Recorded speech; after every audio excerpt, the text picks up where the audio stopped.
Jack Snyder और James Gunn इन दोनों ने सेम कैरेक्टर सुपरमैन को हमारे सामने प्रेजेंट किया है, पर फिर भी जब हम इनके सुपरमैन वर्जन को इमेजिन करते हैं तो वो एक दूसरे से पोलर अपोजिट फील होते हैं। एंड वैसे तो इसका रीजन बहुत ही सिंपल है, क्योंकि दोनों सुपरमैन की टोन एंड स्टोरी थीम एक दूसरे से कंप्लीटली डिफरेंट है। बट इसके अलावा वो कौन सा फैक्टर है जो डेविड कॉरनस्वेट के सुपरमैन को हेनरी कैविल के सुपरमैन से अलग बनाते हैं, इसी बारे में आज के इस वीडियो में बात करेंगे। तो सबसे पहले जानते हैं इन दोनों सुपरमैन के इंस्पिरेशन सोर्स के बारे में। तो जैक स्नाइडर का Superman death of Superman, dark night returns और सुपरमैन रेड सन जैसे कॉमिक बुक से इंस्पायर्ड था। एंड ये सारे source materials geopolitics, identity crisis और कैसे गवर्नमेंट का इन्फ्लुएंस होता है सुपर हीरोज पे, इन सारे टॉपिक पे फोकस्ड थी। और हेनरी कैविल के सुपरमैन की स्टोरी में ये सारे point heavily featured and integrate किए गए थे। On the other hand James Gunn का Superman all star Superman, Superman for all season और क्लासिक सिल्वर एज कॉमिक से इंस्पायर्ड है। ये सारी कॉमिक सुपरमैन के ह्यूमन इमोशन, हीरोइज्म और होप के सिंबोलिज्म को एक्सप्लोर करती है। एंड ये सारे पॉइंट हम सुपरमैन के रिसेंट में रिलीज हुई ट्रेलर में भी देख सकते हैं, जहां लोग उस पर बिलीव करते हैं, उसे आइडियलाइज करते हैं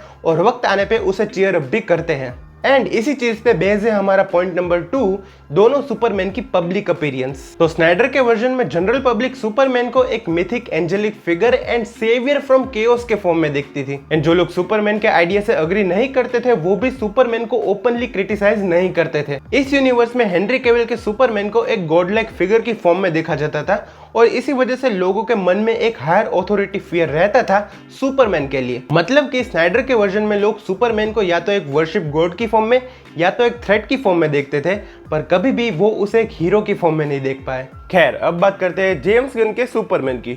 तो इस वाले सुपरमैन को पब्लिक उन्हीं के बीच से निकले हुए एक इंसान के फॉर्म में देखती है। एंड इसी वजह से डेविड कॉरनस्वेट का सुपरमैन बहुत ही वार्म, होलसम और अप्रोचेबल है। मतलब कि अगर तुम मेट्रोपोलिस में रहते हो और तुम्हारा दिल करता है सुपरमैन से हाथ मिलाने का, तो तुम हेजिटेट फील नहीं करोगे। मूविंग फॉरवर्ड आता है हमारा next point, Snyder versus James Gunn का थीमेटिक मैसेज और मीनिंग।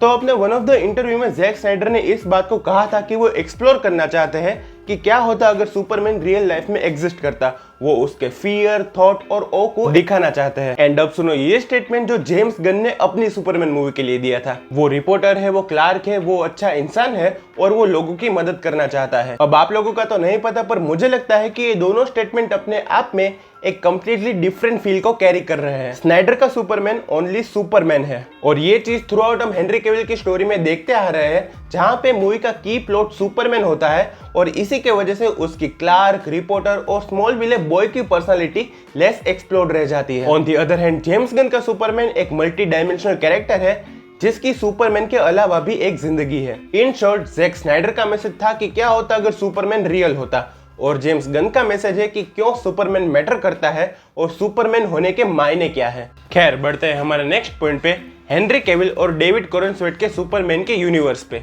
तो स्नाइडर के वर्जन में उनका वर्ल्ड बहुत ट्रेजिक एंड होपलेस फील होता था और जब इसे देखते थे तो मन में एक ही ख्याल आता था कि बस चीजें और बुरी ना हो। एंड इसी होपलेस कियोटिक वर्ल्ड में सुपरमैन एक उम्मीद की किरण बन के आता है, या फिर ये कह सकते हैं कि वो एक गॉड बन के आता है। But on the other side James Gunn के वर्ल्ड में सुपर हीरोज की कोई कमी नहीं है। यहाँ green lantern, Hawkgirl, mister terrific जैसे हीरोज तो है, पर ये कॉर्पोरेट प्रोफेशनल सुपर हीरोज है और इसी वजह से यहाँ हीरोइज्म की कमी है। और इसी के बीच में इनके वर्ल्ड में आएगा सुपरमैन, जो इन्हें ट्रू हीरोइज्म का मतलब सिखाएगा। इन शॉर्ट, जैक स्नाइडर के वर्जन में सुपरमैन उम्मीद की एक आखिरी किरण है और जेम्स गन के वर्जन में सुपरमैन हीरोइज्म और सुपर हीरो को रीडिफाइन करेगा। तो बस आज के लिए इतना ही। आई होप कि आपको ये वीडियो पसंद आया होगा। पसंद आया है तो इसे लाइक करना मत भूलना। चैनल पे नए आए हो तो सब्सक्राइब करना मत भूलना। पहले 200 सब्सक्राइबर्स कंप्लीट करने हैं। कुछ भी अच्छा लगा या फिर कुछ सजेशन है तो मुझे कमेंट्स में लिखना मत भूलना। मेरी अगर पर्सनल बात करूँ तो मुझे जैक स्नाइडर का भी वर्जन पसंद है और जेम्स गन का वर्जन भी पसंद है और मैं देखना चाहता हूँ कि आगे क्या होता है। तो बस आई गेस आज के लिए इतना ही। मैं मिलता हूँ आपसे अगली वीडियो में किसी थियरी के साथ, किसी ब्रेकडाउन के साथ। तब तक के लिए गुड बाय।